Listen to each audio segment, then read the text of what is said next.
Merci beaucoup, Hugo, pour la prière. Merci à Betty pour la conduite de ces cultes et à l'équipe de louanges pour ces bons moments passés dans la présence de Dieu. On était en train de dire ce que nous voulons. C'est toi, même sans instrument, je sais que Dieu entendait et il venait, n'est-ce pas? Dieu n'a pas besoin de la musique pour entendre nos cris, n'est-ce pas? Ce que nous voulons, c'est lui et il entend et il vient. Merci pour ces bons travaux et les temps que vous mettez aussi dans ces grands travaux que vous faites. Que Dieu vous bénisse. Alors, en ce jour, nous allons continuer avec la série que nous avons commencée depuis le 1er juillet, en fait, depuis le début du mois de juillet, quand on parle des signes de Jésus dans l'évangile de Jean.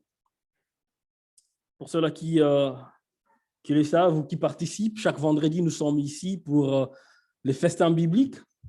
Et pendant ces festins bibliques, quelqu'un a dit Amen, parce qu'on mange bien spirituellement, mais on mange aussi bien physiquement, n'est-ce pas, Tania? Ah oui, alors si vous n'êtes jamais venu, on a encore 2 ou 3 semaines, venez étudier avec nous, venez aussi manger avec nous tous. C'est à partir de 19h30. Et pendant ces temps des festins bibliques, nous étudions les 7 signes de Jésus dans l'évangile de Jean. Et comme je l'avais dit la fois dernière, Jean nous présente les miracles de Jésus comme étant des signes. Et nous savons tous que le signe, l'importance du signe n'est pas dans le signe lui-même. L'importance du signe, c'est à quoi il nous réfère. Il nous montre quoi. Il veut que nous puissions comprendre quoi. Les Français, ils définissent le signe comme étant cette chose perçue qui permet de conclure l'existence ou la vérité d'une autre chose.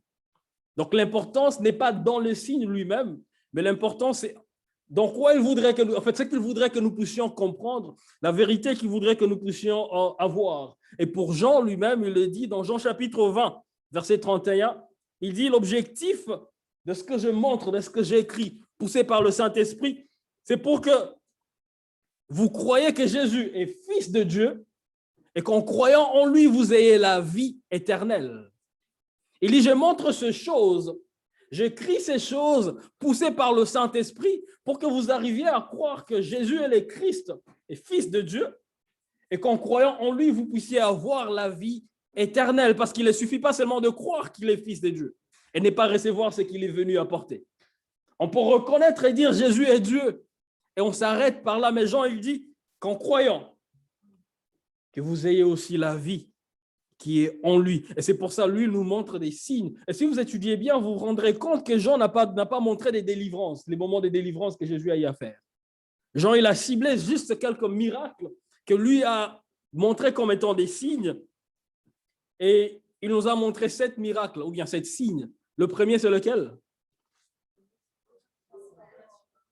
L'ont changé en vin. Le deuxième?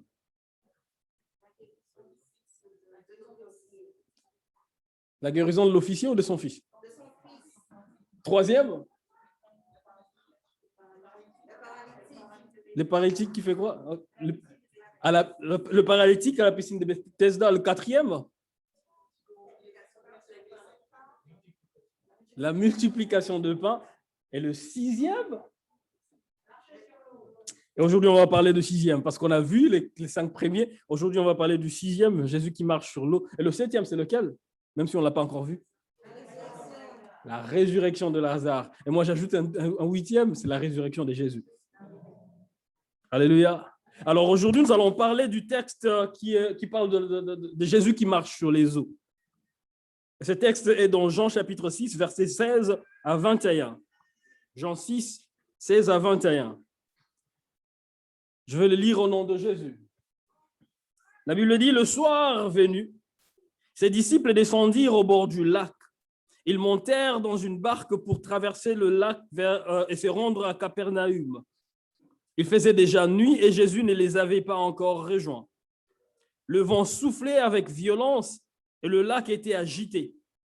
Après avoir ramé environ 5 kilomètres, ils virent Jésus qui marchait sur l'eau et s'approchait de la barque, et ils eurent peur. Mais Jésus leur dit, « C'est moi, n'ayez pas peur. » Ils voulurent alors le prendre dans la barque, et aussitôt, celle-ci aborda à l'endroit où ils allaient. Amen. Celle-ci aborda à l'endroit où ils allaient.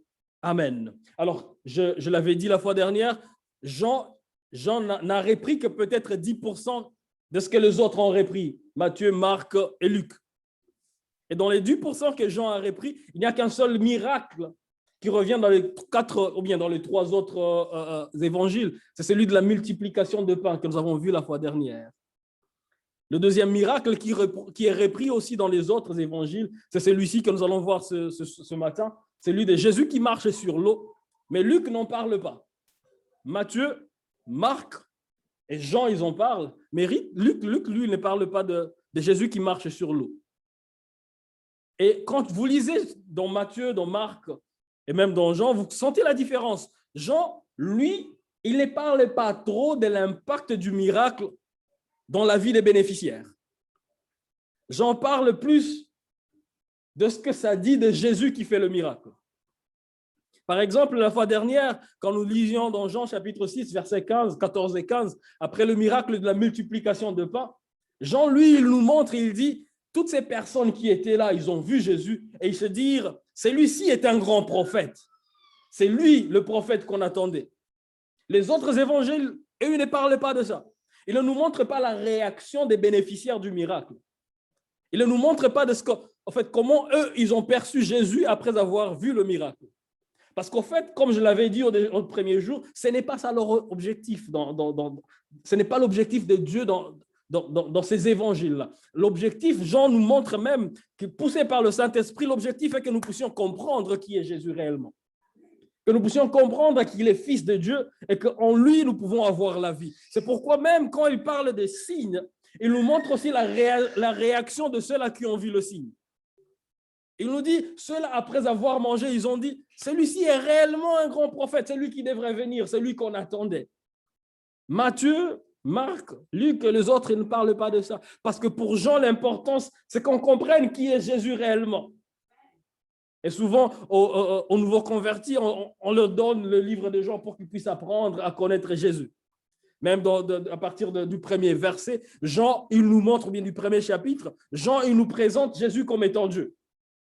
Alors que les autres, ils viennent avec d'autres manières de présenter Christ. Jean a une particularité. Il voudrait que nous puissions connaître qui est Jésus réellement, qu'il est réellement le Fils de Dieu, qu'il est venu pour apporter la vie. Et qu'en lui, nous puissions avoir cette vie qu'il a apportée. Et le contexte de notre texte de ce matin, c'est qu'il intervient directement après la multiplication de pain. On commence au verset 16. Et qu'est-ce qui vient avant le verset 16? Le verset 15, vous êtes très intelligent. Alors, avant 16, c'est le verset 15. Et dans le verset 15, Jean il nous montre, il dit que Jésus, sachant ce que ces gens allaient faire de lui, qu'ils devaient faire de lui roi, la Bible dit que Jésus, il est allé sur la montagne seul, sans ses disciples. Et c'est après ces moments que Jean nous parle maintenant de ce qui se passe ou bien de ce qui nous prépare pour le miracle de Jésus qui marche sur les eaux. Et ce texte dans Matthieu, dans Marc, dans Luc, il y a des nouvelles, il y a des données que nous avons, il y a des connaissances que nous avons que Jean ne nous donne pas. Et pour que nous puissions comprendre un peu le contexte, de temps en temps, je toucherai un peu dans Matthieu et dans Marc pour que nous puissions avoir le contenu que Jean n'a pas pu ou bien qu'il n'a pas voulu nous donner par rapport à ce que lui, il était en train de faire. Et après ce texte, à partir du verset 22, Christ commence à se présenter comme lui-même étant le pain de la vie. Avant le texte, Christ donne le pain à ceux qui avaient faim. Après notre texte, Jésus commence à se présenter comme lui-même étant le pain de la vie. Il parle de lui-même, il explique un peu pourquoi il a fait ce qu'il faisait, pour qu'on comprenne qui il est réellement. Et c'est juste au milieu de ça qu'on le voit marcher sur l'eau. La foule avait besoin de pain. Mon fils crie pas. Après, il se présente comme étant le pain de la vie, mais tout au milieu, il dit, moi, en fait, il marche lui-même sur l'eau. Et c'est là le contexte de notre texte. Alors, rentrons dans le texte plus rapidement et nous allons voir 3 points d'application et après nous allons prier. Alors, dans Jean chapitre 6, versets 16 à 21. La Bible dit ce qui suit. Après, ou bien le soir étant venu, ses disciples descendirent au bord du lac.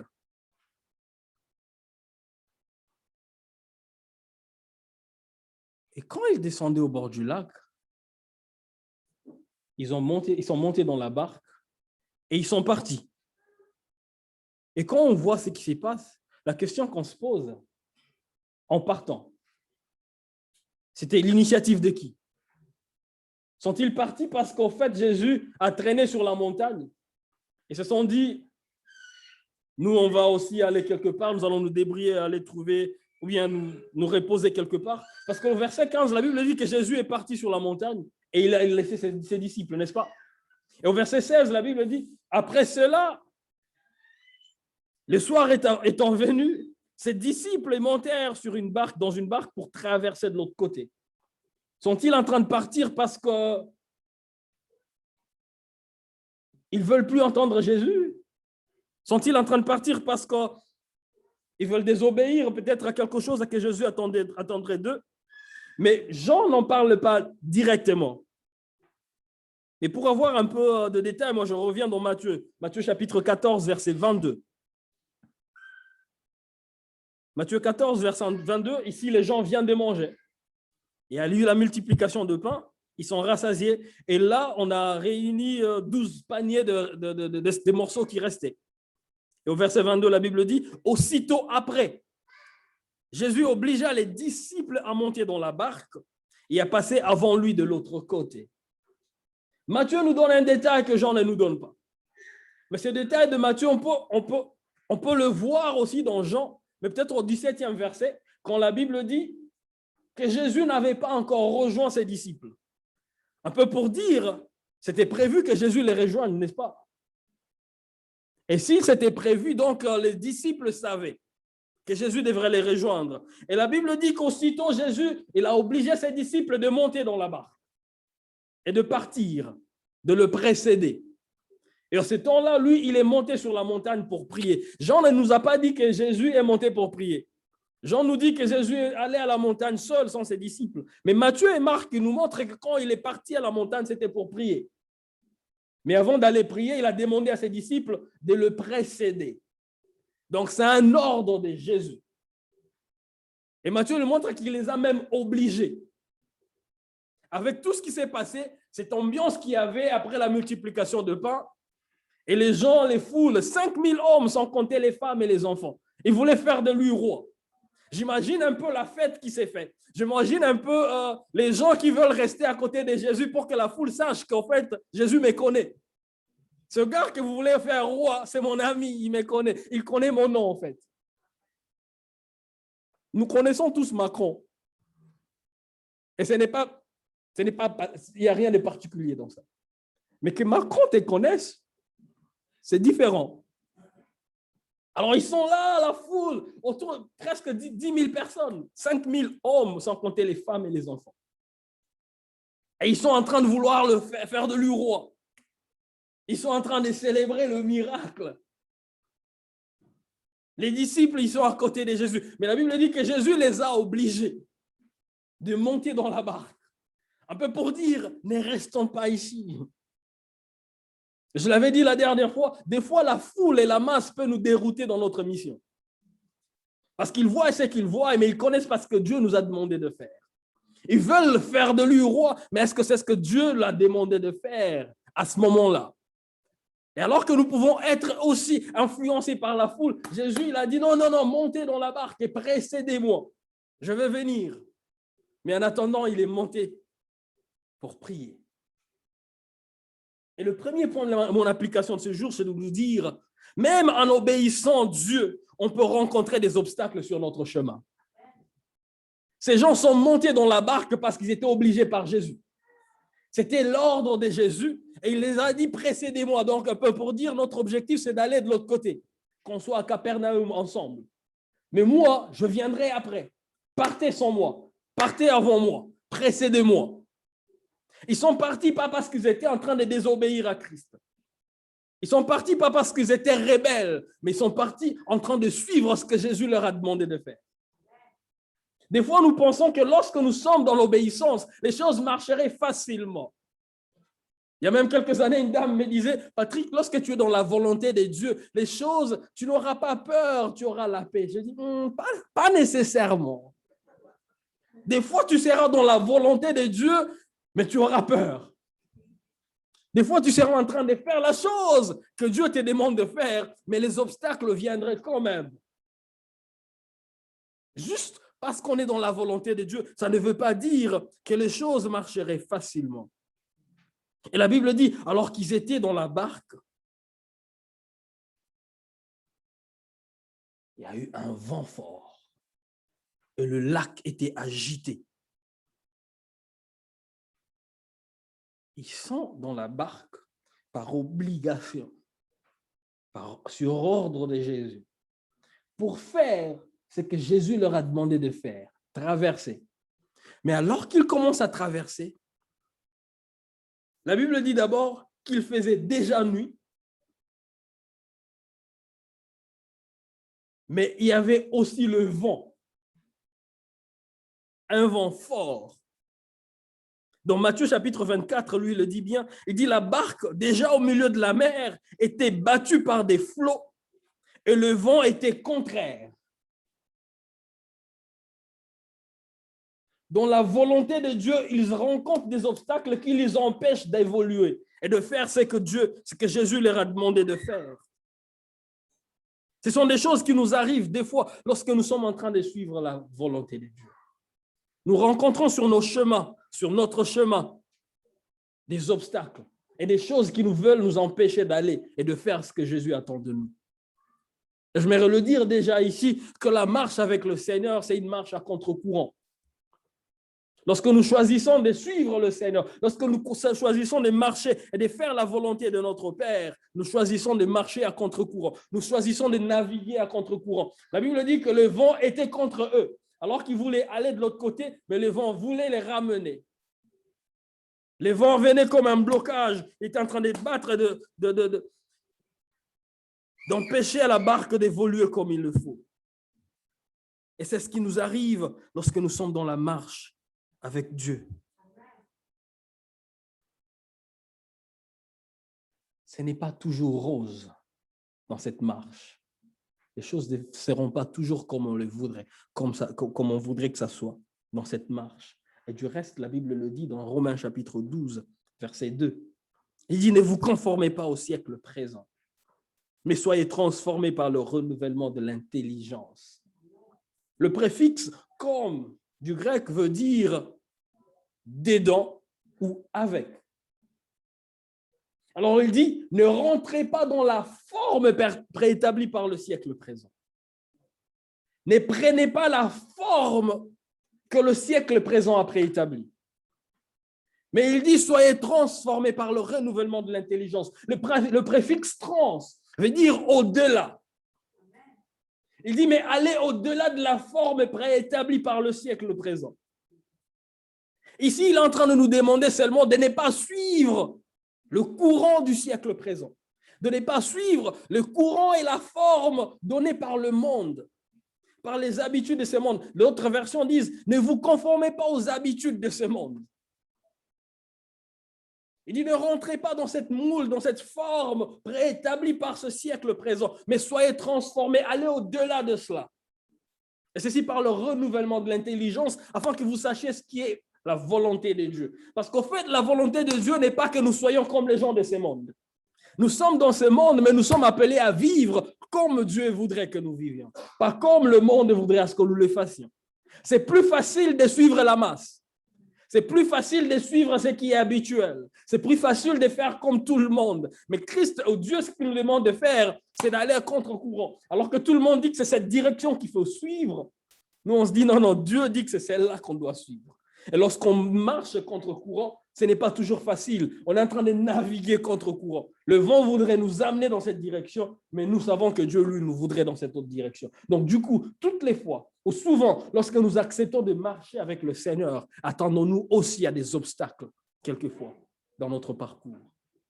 Quelqu'un a dit, si tu ne rencontres pas le diable sur ton chemin, peut-être que tu es en train de faire route avec lui. Je n'ai pas dit toujours, peut-être.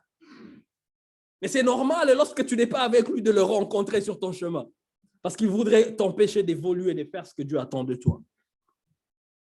Et dans notre marche de tous les jours, que ce soit dans la marche avec le Seigneur, que ce soit dans l'accomplissement de nos objectifs, que ce soit dans l'accomplissement de la mission de Dieu dans nos vies, nous rencontrerons des moments qui nous feront mal et des moments qui nous feront peur. Nous rencontrerons des choses qui tendront à nous empêcher d'évoluer et à faire ce que Dieu voudrait que nous puissions faire. Parce que c'est ça la réalité de la vie. Et c'est ça la vie chrétienne. Marcher ou naviguer à contre-courant. Ils s'est trouvé dans la barque. Le vent était contre eux. Il y avait un obstacle. Et il faisait nuit. Deux problèmes. Non seulement il y a le vent, mais il y a aussi le ténèbre. Dans la nuit, on ne voit pas tout. Et lorsque nous parlons, nous pensons barque. Nous imaginons ce que nous voyons ici quand nous allons sur la Seine, quand nous allons dans une croisière manger le soir à Paris. C'est ce qu'on imagine. On imagine un truc bien couvert, on est très confortable. Avec ceux-là qui étaient dans notre groupe le vendredi, on a montré une image un peu à quoi ressemblaient les barques de l'époque de Jésus. C'est rien de confortable. Déjà, il n'y a pas de vagues, ce n'est pas confortable. Mais imagine maintenant, il y a des vagues, le lac, la mer est agitée et tu te retrouves dans ces petits trucs qui te maintiennent, qui te soutiennent. Et à ce moment-là encore, c'est dans la nuit, tu ne vois rien. Dans notre marche avec le Seigneur, dans notre marche sur la terre, nous passerons dans des moments noirs, sombres, où on ne voit rien. On ne sait même plus. On ne sait pas voir le prochain pas. On ne sait pas voir ce qu'il y a devant nous. Parce que c'est ça la réalité de la vie. Et ces choses peuvent nous arriver même quand nous sommes en train de suivre Christ. Je suis très fatigué de ceux-là qui disent « Suis Christ, accepte Jésus et tout sera rose ». C'est faux. On peut le suivre, l'accepter et continuer à rencontrer des problèmes. Tu peux être un bon chrétien et tomber malade. Personne n'aime la maladie, n'est-ce pas? Ce n'est pas quelque chose de bon. C'est une réalité qui peut nous arriver dans la vie. Et dans Psaume, chapitre 34, verset 19, il est très bien dit. Il dit, le malheur atteint souvent le juste, mais l'Éternel en délivre toujours.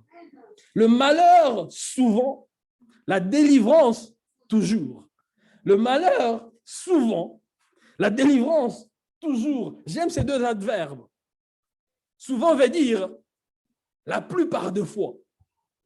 Souvent veut dire plusieurs fois. Mais toujours veut dire toutes les fois. Le malheur, la plupart des fois. Le malheur, plusieurs fois. Mais la délivrance, toutes les fois. Donc, la délivrance de l'Éternel, on peut être sûr d'avoir cette délivrance. Mais pour parler de la délivrance, il faudra accepter de parler ou bien d'accepter ces malheurs qui viendront. On n'a pas besoin de l'appeler. On n'a pas besoin de prier pour que le malheur ne vienne. Et Dieu n'est pas toujours l'auteur de ces malheurs. Mais le malheur viendra parce qu'on est sur la terre. Et la Bible dit, toutes les fois que le malheur viendra, il y aura toujours la délivrance. Donc, on peut être dans la volonté de Christ et rencontrer ces moments difficiles et rencontrer ces genres d'obstacles. Même en obéissant le Seigneur. Deuxième point. Quand les obstacles arrivent, faisons ce que nous pouvons faire et laissons le reste à Dieu. Quand nous rencontrons nos obstacles sur notre chemin, faisons ce que nous pouvons faire et laissons le reste à Dieu. La Bible dit dans Marc chapitre 6, en fait, d'abord au verset 18 de Jean 6 que nous avons lu, la Bible dit, après avoir ramé environ 5 kilomètres, ils virent Jésus marcher sur l'eau. Et il y a eu des vents. La mer était agitée, le lac était agité, mais ils n'ont pas arrêté de ramer. Alors que le vent voulait renverser la petite barque dans laquelle ils étaient, mais ils essayaient toujours de ramer. Et la Bible dit, après avoir ramé 5 kilomètres, ils virent Jésus. Ils n'ont pas cédé à l'obstacle juste parce que c'était très dur. Quelquefois, on peut voir, on se dit, ici que j'efface, que je n'efface pas, je suis mort. Alors on arrête de faire. Mais eux, malgré le danger, malgré l'obstacle, ils ont continué à ramer. Et c'est Marc qui le dit, il le dit très bien. Dans Marc chapitre 6, verset 48, il dit, Jésus vit que les disciples avaient beaucoup de peine à ramer. Ils essayaient de le faire, mais ils avaient beaucoup de peine à le faire parce que l'adversité était dure. Mais ils n'ont pas arrêté de faire juste parce que c'était difficile de faire. Lorsqu'il y a des difficultés, faisons ce que nous pouvons faire. Lorsque nous rencontrons des obstacles dans notre marche avec le Seigneur, faisons notre part et laissons le reste au Seigneur. Il va faire sa part. Que fais-tu lorsque les obstacles se lèvent sur toi? Que fais-tu lorsque tu rencontres des obstacles sur ta route? Te laisses-tu emporter par les courants? Te laisses-tu emporter par la masse? Parce que tu te dis, ici, je ne peux pas. C'est tout le monde qui fait ça. On a entendu parler de ça? Il dit, mais c'est tout le monde qui vit comme ça. Te laisses-tu emporter par tout le monde? Ou essayes-tu de faire ce que tu peux faire, toi, quand les obstacles arrivent? Ne cédons pas, ne lâchons pas, juste parce qu'il y a des obstacles. Ne cédons pas, ne lâchons pas, juste parce que ça fait très mal. Les disciples ont ramé, bien que difficilement, ils ont ramé quand même. Et j'aimerais dire à quelqu'un ici, ne cède pas au courant, rame encore. Ne cède pas aux difficultés, rame encore. Même si ça sera difficilement, fais-le quand même. Même si ça sera avec larmes, fais-le quand même. Je peux le dire ici. Non, je peux le dire. Alors, j'étais encore étudiant, il y a beaucoup d'années, à Nairobi. Alors, une fois, j'entre chez moi, je rencontrais des amis avec qui je vivais. Et à côté, je vois une demoiselle qui est dans ma chambre. Et elle voulait offrir ce que je ne pouvais pas prendre. Et c'était très bien. Et personne ne le saurait. Quand j'ai vu, je me suis dit, si je reste ici, je risquerais de prendre. J'ai fui. C'est le genre de fuir. Le corps te dit, j'aimerais bien être là. Mais tu fuis parce que tu te dis ce qui est là, ce n'est pas ce que Dieu voudrait. Mon corps aimerait bien. Et quand ce genre de fuir, tu ne fuis pas en riant. Tu fuis en pleurant parce que tu aimerais bien. Mais tu refuses parce que tu sais pourquoi tu les fais. Écoute, dans la vie, les obstacles viennent, même si tu vas courir en riant, en pleurant, cours quand même. Sauve-toi quand même. Joseph l'a fait. Les Congolais disent, le dos n'a pas de honte. Quand tu cours, c'est le dos qu'on voit.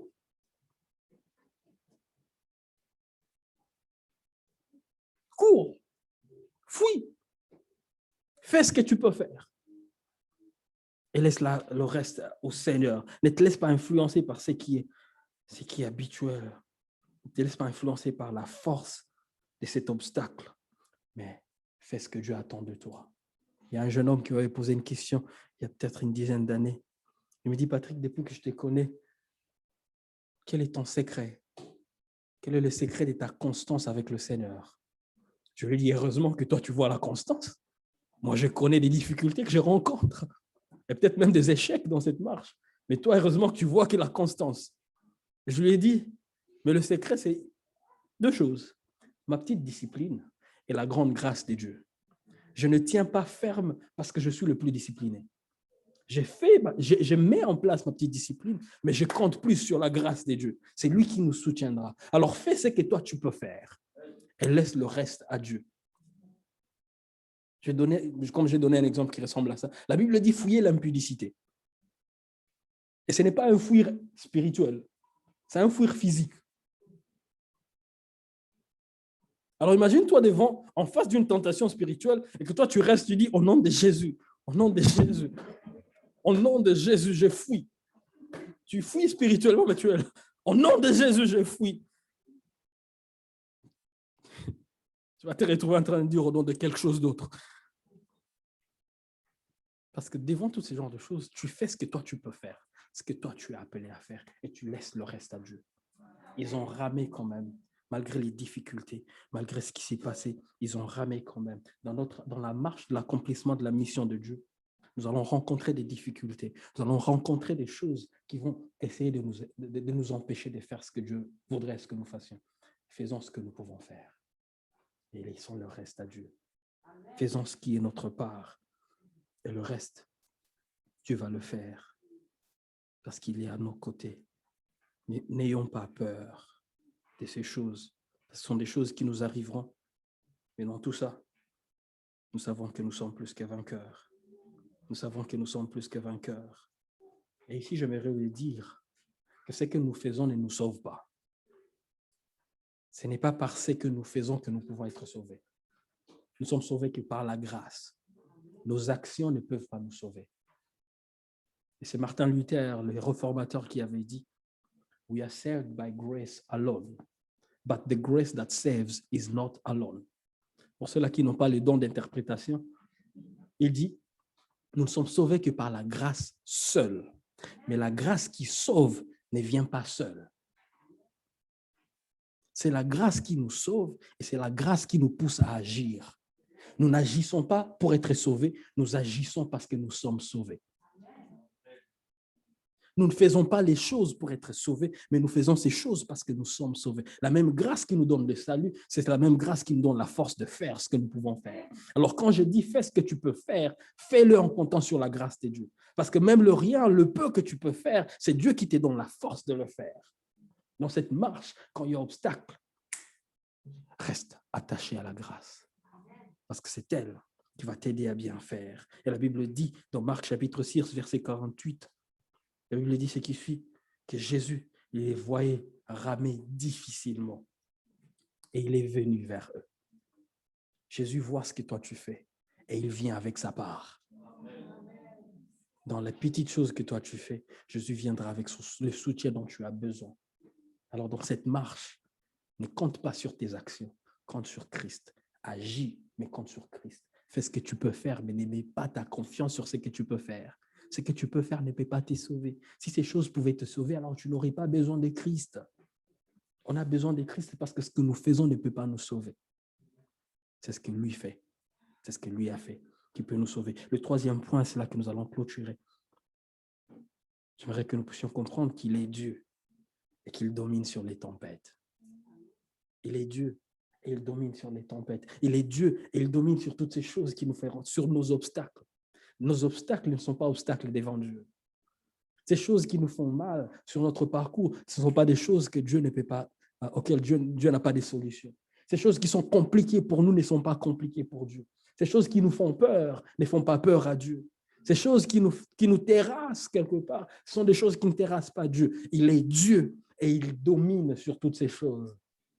Il est Dieu et il domine sur toutes ces choses. Au verset 19 et 20, la Bible dit, après avoir ramé environ 5 kilomètres, ils virent Jésus marchant sur la mer et s'approchant de la barque, et ils eurent peur. C'est vrai que sur notre chemin, nous rencontrons ce genre de choses. Et c'est aussi vrai que sur notre chemin, Jésus nous rencontre aussi. Nous n'avons pas que des difficultés sur notre chemin. Nous avons aussi Jésus avec nous. Et que dis-je? Nous ne le rencontrons pas sur notre chemin, nous faisons route avec lui. Il est avec nous parce qu'il s'appelle Emmanuel. Et ces choses qui nous font peur, même quand nous sommes avec lui, nous pouvons lui faire confiance. David l'a su bien dire dans Psaume 23, il dit « L'Éternel est mon berger ». Et là, c'est un berger qui parle. David, c'était un berger. Et c'est lui qui est en train de parler, il dit « L'Éternel est mon berger, je ne manquerai de rien ». Le gars lui-même, quand il parlait un peu de son expérience derrière le troupeau de son père, il dit, lorsqu'un lion venait et attrapait une des brebis de mon père, je venais et je l'arrachais. Ça, c'est un berger. Il sait ce que le berger fait quand sa brebis est en danger. Parce que lui-même l'a fait. Et il dit, pour moi, c'est l'Éternel qui est mon berger. Et ce qui me surprend, c'est ce qui suit. Il dit, même quand je marche dans la vallée de l'ombre de la mort, tu viens de dire que c'est l'Éternel qui est ton berger. Tu t'es retrouvé comment dans la vallée de l'ombre de la mort? Ça veut dire que c'est lui qui m'a conduit. La brebis ne suit que le berger. Si je me suis retrouvé dans la vallée de l'ombre de la mort, ça veut dire que c'est le berger qui m'est conduit même dans la vallée de l'ombre de la mort. Nous pouvons croire en lui. Il est Dieu et il domine sur la tempête. Ces choses, la Bible dit que les eaux sont agitées. Et ces eaux et le vent frappent la barque. Mais ce qui me surprend, la Bible dit que Jésus, il vient en marchant sur l'eau. Ce sont les mêmes eaux qui sont en train de frapper la barque. Ce sont les mêmes eaux qui sont agitées. Ce sont les mêmes eaux qui font peur aux disciples dans la barque. Mais lui, il vient marchant sur ces mêmes eaux. Bon, je ne sais pas si vous comprenez ce qui se passe. Mon imagination est bizarre. Parce que moi, j'imagine, je suis dans cette petite barque. Le vent nous amène partout, on a peur, on rame difficilement. Mais on voit un gars qui marche calmement sur ces mêmes eaux qui nous font mal. Il vient sur la même chose qui nous trouble, lui, il marche. La même chose qui nous fait peur, lui, il marche dessus. Elle lui dit, lorsqu'ils l'ont vu, ils ont eu peur. J'ai déjà l'exemple des disciples. Je sais que Jésus l'avait fait. Mais si un jour je suis, même sur la scène ici à Paris, et que je vois quelqu'un marcher sur l'eau, j'aurais peur. Ils l'ont vu et ils ont eu peur. Mais j'aime ce qu'il dit par la suite. Il dit, n'ayez pas peur. C'est moi. Écoutez, dans notre marche sur la terre, c'est vrai qu'on aura des obstacles. C'est vrai qu'il faudra faire ce que nous pouvons faire. Mais croyons en lui parce qu'il est Dieu et il domine sur toutes choses. Nous rencontrerons des choses qui nous feront peur. La peur est normale. Avoir peur, ce n'est pas un péché. Ce n'est pas un manque de foi. C'est une réaction normale de l'humain. Et mon pasteur disait, le courage n'est pas l'absence de la peur. Le courage, c'est avancer malgré la peur. J'ai peur, mais j'avance quand même. Ils ont eu peur à cause des choses qu'ils ont rencontrées. Parce que dans la vie, on rencontrera des choses qui nous feront peur. Même pour notre marche, même pour notre foi chrétienne, il y a des choses qui nous feront peur. Mais nous devons rester confiants à Dieu. Parce qu'il domine sur toutes ces choses, sur toutes les attaques que nous pouvons avoir, sur tout ce qui peut nous troubler. Je me souviens, alors que j'étais missionnaire en Inde, j'allais prêcher dans un petit village. Et à ce moment-là, la police apprenait que nous étions en train de faire ce que nous faisions. Et ils sont venus à la maison là où on était. Ils ont tout pris ce qu'il y avait. Je me souviens, j'avais même ma Bible. Ils avaient pris tout ce que j'avais dans la maison parce qu'ils étaient en train de nous chercher. Nous, on était déjà dans le véhicule. On a prêché dans un petit village lointain. Et l'ami chez qui on était, c'était un missionnaire brésilien. Il m'appelle et il dit, écoute Patrick, il y a la police qui vous cherche et ils veulent vous attraper en train de prêcher. Il dit alors, n'allez pas, ne descendez pas à l'arrêt de l'église. Allez jusqu'au fond. Au dernier arrêt, on a envoyé un pasteur de ces villages-là. Il va venir vous prendre et vous cacher. Je me retrouve très loin de chez moi, trop jeune. Et là, je me sens en danger. J'avais une équipe de 8 personnes. La majorité, c'était des Américains que je conduisais, une petite équipe. Et là, je suis le seul noir au milieu des Blancs dans un village indien. Lointain, loin de chez moi, recherché par la police. Et puis, on se retrouve dans la brousse, caché par un pasteur qu'on ne connaît pas. On est là parce qu'on est en train de prêcher Jésus. Mais on a peur pour notre vie. Et je me souviens ce jour-là, je n'avais pas assez de crédit pour appeler mes parents et leur dire ce qui s'est passé. J'ai juste envoyé un message à mon pasteur. J'ai dit, informe mes parents, informe l'église, priez pour nous. Je ne sais pas ce qui va se passer, mais priez pour nous. Nous avons besoin de vos prières. Plus tard dans la nuit, aux environs de 22-23 heures, le pasteur il dit, maintenant vous pouvez rentrer dans la ville. Et à ce moment-là, il n'y avait plus de transport pour rentrer dans la ville, ou bien des gros bus, il n'y en avait plus. Il n'y avait que des petites motos à 3 pneus. Et avec ces petites motos, imaginez un noir avec 8 blancs dans les villages sur des motos pareilles, la nuit, en Inde. Alors on nous a dit, non, vous ne passez pas dans les rues principales, vous passez dans la brousse, des chemins détournés. Je me rappelle, c'est cette nuit-là que j'étais en train de prier. Je dis, Seigneur, Je ne sais pas ce qui va m'arriver, mais dans tous les cas, je suis heureux de t'avoir servi. J'avais peur pour ma vie, mais je savais qu'il était au-dessus de ça. J'avais peur pour ce que je vivais, mais je savais que Christ était au-dessus de ça. C'est pourquoi Paul pouvait le dire même dans Philippiens chapitre 1er, verset 21. Il dit, car pour moi, vivre, c'est Christ. Et mourir, c'est un gain. Quand je dis qu'il domine sur ces choses, des fois, il permettra même qu'on meure. Pour nous, même la mort n'est pas un échec. Si on vit pour Christ, même la mort n'est pas un échec. Même la mort, c'est une victoire. Donc, le diable, dans tous les cas, il a perdu. Si on meurt dans le Seigneur, le diable a perdu. Alors, Paul dit, pour moi, vivre, c'est Christ. Et j'aime la version de Martin Bible qui dit, car Christ est mon gain à vivre ou à mourir. Que ce soit la vie, que ce soit la mort. Mon gain, c'est Christ. Et le diable est perdant. Donc, dans notre marche, il est Dieu. Il domine sur toutes ces choses, même sur la mort. Il domine sur toutes ces choses. Et Jésus dit dans Jean chapitre 16, verset 33, il dit, vous aurez des tribulations dans le monde, mais prenez courage, car j'ai vaincu le monde. Ces choses qui vont nous troubler dans ce monde, lui, il a vaincu ces choses. Ces choses qui vont nous faire peur dans ce monde, lui, il a vaincu ces choses. Et au verset 20, c'est Jésus qui leur dit, il dit, c'est moi. N'ayez pas peur. Et pour moi, c'est ça le passage clé, c'est ça le verset clé de ces passages. Jésus, il vient en marchant sur l'eau.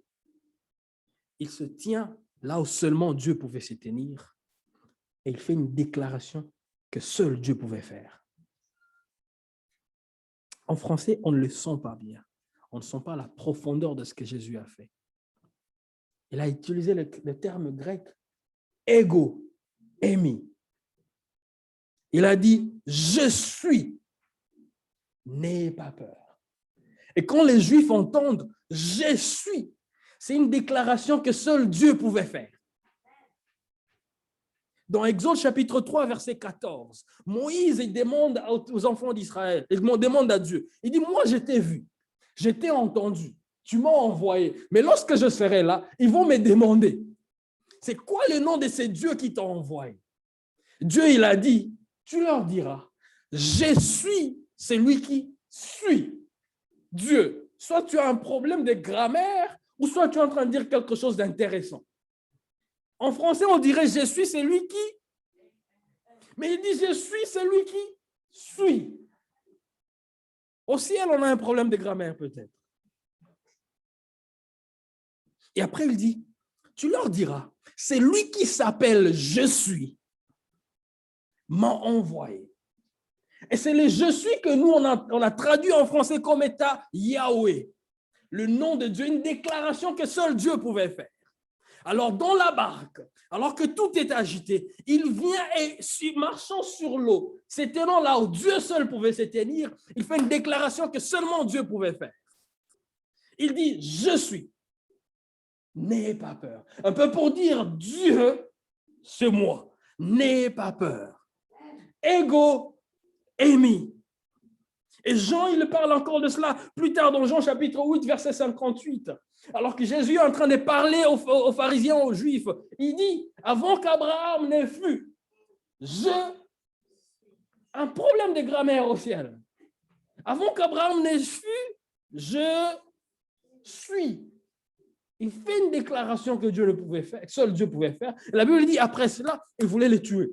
Parce que pour eux, qui es-tu pour dire ce que tu es en train de dire?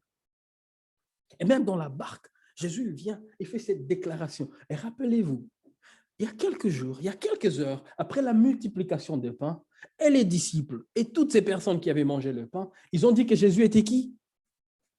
Prophète. L'objectif, ce n'est pas qu'on croit qu'il est prophète. L'objectif, c'est qu'on croit qu'il est Dieu et que c'est lui qui donne la vie. Alors Jésus se rend compte que ces gens, ils ont mangé. Ils ont vu, mais ils ne comprennent pas encore qui je suis. Ils pensent qu'il est prophète. On n'a pas de vie par le prophète. Le prophète ne donne pas la vie. Jésus est venu pour donner la vie. Après le miracle de pain, ils ne croyaient pas encore qu'il est fils de Dieu. Ils croient que c'est un prophète. Je me dis que Jésus était déçu. Il dit donc ces gens ne comprennent pas encore. Mais pour les disciples, ils saisissent cette occasion, alors que tout ne va pas bien. Il fait une déclaration pour se présenter. Il dit, je suis Dieu. N'ayez pas peur. Ego, Emi, n'ayez pas peur. Et j'aimerais dire à quelqu'un ce matin, crois en Dieu. Crois en Dieu et n'aie pas peur. Crois en Dieu et n'aie pas peur parce qu'il domine sur la tempête. Crois en Dieu et reçois ce qu'il donne, cette vie qu'il donne. Et ce qui me surprend, la Bible dit au verset 21, alors qu'il voulait les prendre dans la barque, aussitôt, la barque aborda au lieu où ils allaient. Comme par miracle, il fait une déclaration, il veut le prendre dans la barque, il se retrouve là où ils allaient. J'aimerais nous dire, c'est avec lui que nous arriverons à bon port. Avec lui, nous arriverons à un endroit précis, là où il nous veut, là où il nous envoie. Et notre destination finale, c'est la vie éternelle avec lui. Écoutez, c'est seulement avec lui que nous pouvons y arriver. Sans lui, nous ne pouvons pas y arriver. Ego, Emi, je suis Dieu. N'ayez pas peur. Et c'est mon message ce matin. Croyez en Dieu et n'ayez pas peur. Croyez qu'il est Dieu et n'ayez pas peur. En croyant qu'il est Dieu, acceptez la vie qu'il apporte. Acceptez la vie qu'il apporte. Et n'ayons pas peur. Est-ce qu'on peut incliner nos têtes dans la prière ce matin?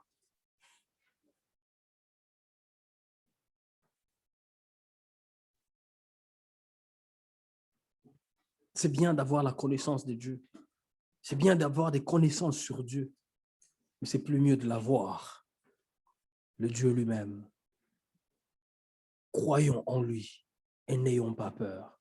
Parce qu'il domine sur toute autre chose. Il domine sur toute chose. Je ne sais pas ce que tu traverses. Je ne connais pas les obstacles que tu rencontres dans ton parcours. Que ce soit dans ta marche avec le Seigneur ou dans la vie habituelle et tous les jours. Je ne sais pas quel genre d'obstacles tu rencontres. Mais j'aimerais te dire, il est Dieu. N'ayez pas peur. Ouvre ta bouche et parle au Seigneur par rapport à ce que toi tu traverses, par rapport à ce que toi tu es en train de vivre. Et déclare au Seigneur que tu aimerais l'avoir. Lui qui est Dieu. Dans ta marche de tous les jours, dans tout ce que tu traverses, fais ces vœux de marcher avec lui. Malgré la peur, marche avec lui. Malgré les obstacles, marche avec lui. Car il est Dieu. N'ayons pas peur. Il est Dieu. N'ayons pas peur. En ce moment, je vais inviter mon aîné, le pasteur Peter Brown. Il va s'avancer, il va faire une prière pour nous tous. Il va prier pour nous tous alors que nous sommes dans cette attitude de prière. Je vais inviter notre pasteur Peter Brown. Il va s'avancer ici devant et va faire une prière pour nous tous.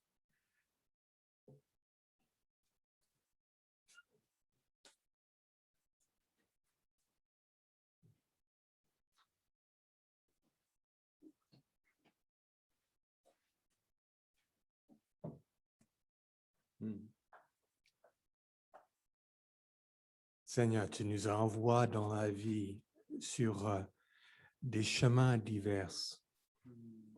Et parfois, nous passons par des moments très, très agréables où tu nous montres à quel point tu nous aimes et à quel point nous sommes importants pour toi.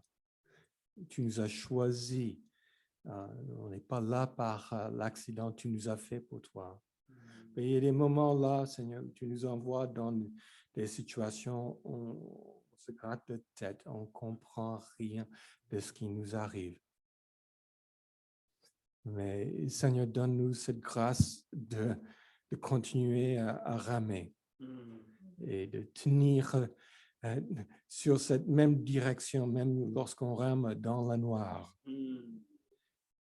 Et donne-nous, Seigneur, aussi cette grâce de connaître ta présence là aussi. Parce que c'est là où nous te connaissons réellement. Tu te révèles comme notre Dieu.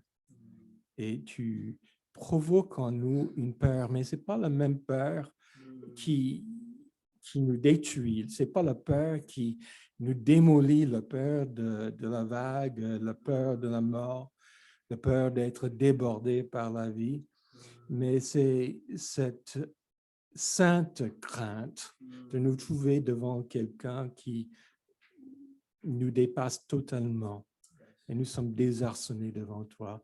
Mais dans cette crainte-là, Seigneur, nous trouvons notre sécurité parce que tu es et nous sommes en toi.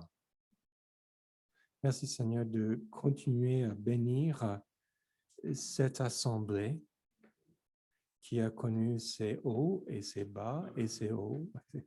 Mais je te loue, Seigneur, parce que tu n'étais jamais loin de la barque là.